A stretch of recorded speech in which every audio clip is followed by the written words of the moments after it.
Bonjour tout le monde, j'espère que vous allez bien. Mon petit vidéo aujourd'hui, c'est à propos du ski roulette.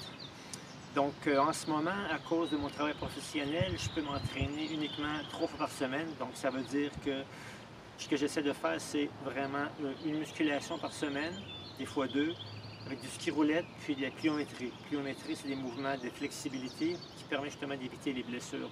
Donc environ 3 fois par semaine en ce moment, c'est tout ce que je peux faire au niveau entraînement. Par contre, quand vous avez 3 jours d'entraînement, on peut vraiment bien le compresser efficacement. Donc, premièrement, je vais vous démontrer que j'ai un casque sur la tête pour ce qui est du ski roulette. Donc, ça, c'est pour la protection de la tête, ça, c'est très, très important. Donc, je vais l'enlever, comme c'est ici. Donc, protection. Puis aussi,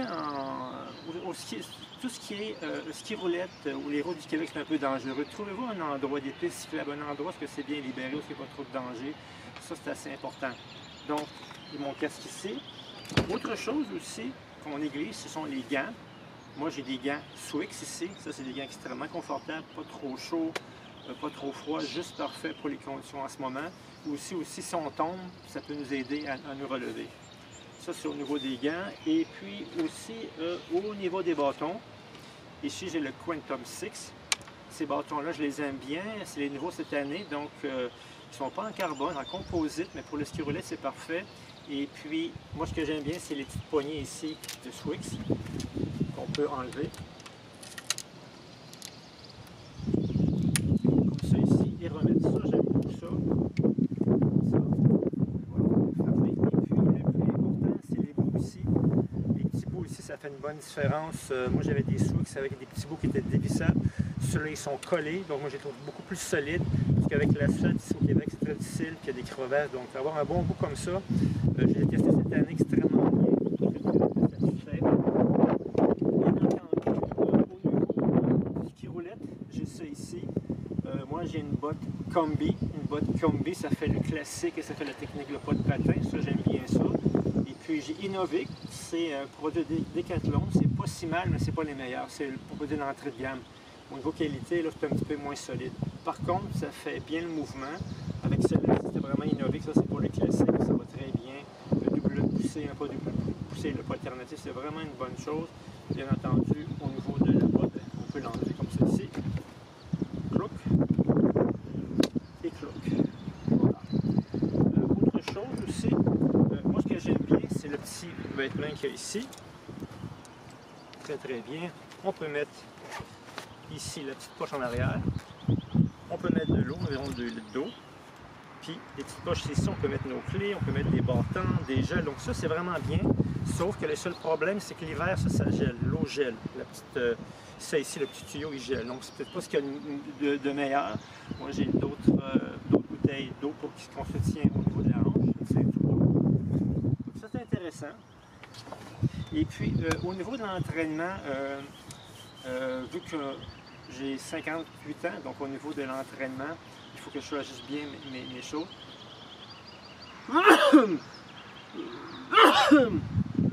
Désolé, ça sort. Bon, maintenant je peux reprendre. Donc, en ce moment, qu'est-ce que je fais? Je fais 8 x 800 mètres sur une piste d'athlétisme. Au niveau des pulsations, moi ce que j'aime bien, c'est qu'on part de niveau 1, 2, 3, mais moi j'étais à l'enceinte, c'est les pulsations.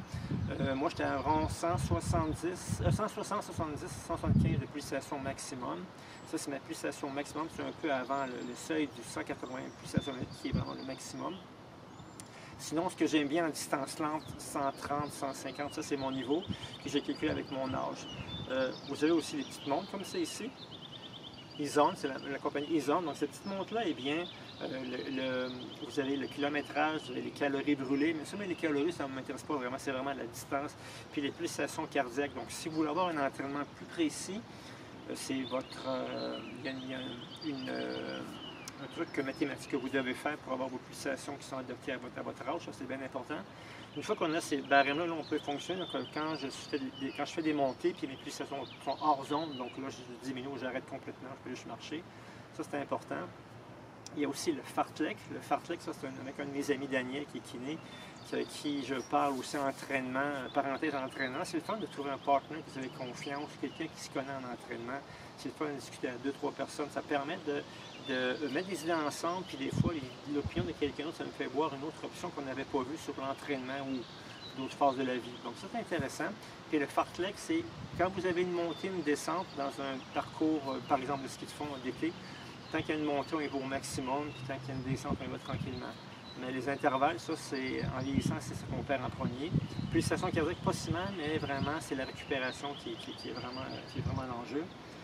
Donc, ça fait le tour pas mal de ce que je voulais vous montrer. Puis aussi, chose intéressante, allez-y à votre vitesse. Trouvez le pace qui vous va. Comme hier, j'ai fait un 8 x 800 mètres. Aujourd'hui, je me sens raqué, je me repose, puis demain, je ferai du ski roulette. Donc, il faut vraiment s'ajuster avec ce qu'on a, puis son niveau d'énergie. Essayez pas de vous comparer aux autres, c'est mauvais. Trouvez ce qui est bon pour vous. Techniquement, des fois, on se demande où chercher les réponses. Moi, les réponses, c'est clair. Aux États-Unis, il y a quelques groupes que je suis, mais aussi les Russes, les Norvégiens, ceux au niveau technique qui ont vraiment l'entraînement de base qui est vraiment intéressant. Autre parenthèse aussi, je fais de la massothérapie et puis j'enseigne le Qigong, ça c'est d'autres services que j'offre. Et puis en ce moment, avec ce qui se passe dans le monde entier, bien entendu, pour ce qui est de la massothérapie, je l'ai fait à l'extérieur, ça c'est plus facile.